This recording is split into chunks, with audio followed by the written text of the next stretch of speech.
Okay, question 9. It says cystic fibrosis, CF, is an inherited recessive disorder. That's really important that we know that, recessive disorder. So if you have the condition cystic fibrosis, it's because you're Q squared. Okay, not Q, because again, if it's a disorder, if it's a disease or anything like that, you must have two of those Qs, so Q squared, in order to have the disease. And then it just talks a little bit about the thickness of mucus built up in the lungs and the digestive tract.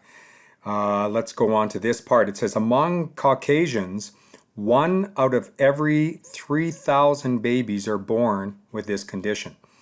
Okay, so that's the number that are going to be Q squared. So let's write that value. Q squared equals 1 out of 3,000 individuals that are going to be affected with CF.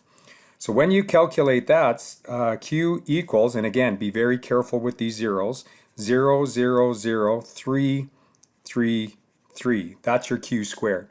Now they're saying determine the frequency of the cystic fibrosis allele.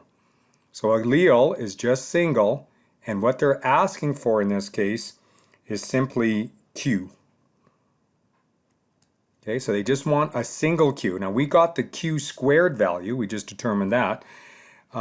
So in order to be able to do that, now there's two parts to this question. Let's finish this part off before we go on. So if I want to find a single Q, as always, just take the square root of Q squared. So 0.000333, and Q equals 0.02. That's the frequency for a single Q now.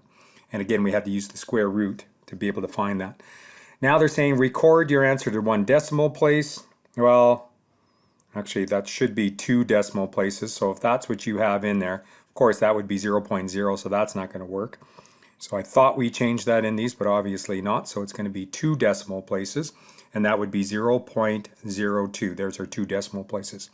Now, what percentage of the population would be heterozygous? So here's the second part. Heterozygous 2pq.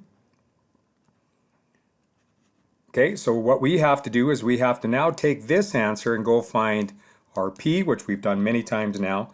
So p equals 1 minus 0.02. P equals 0.98. So you can see we needed to go find p so we could pop it into this formula here. So we're going to go 2 times 0.98 times 0.02. When we do that, we come up with 2pq equals 0.0392. Got to multiply that by 100 in order to get a percentage, because they wanted percentage in our question. So we move that 2 places over, and then we can see that this 9 is going to bump that 3 up to 4 because it's 5 or higher.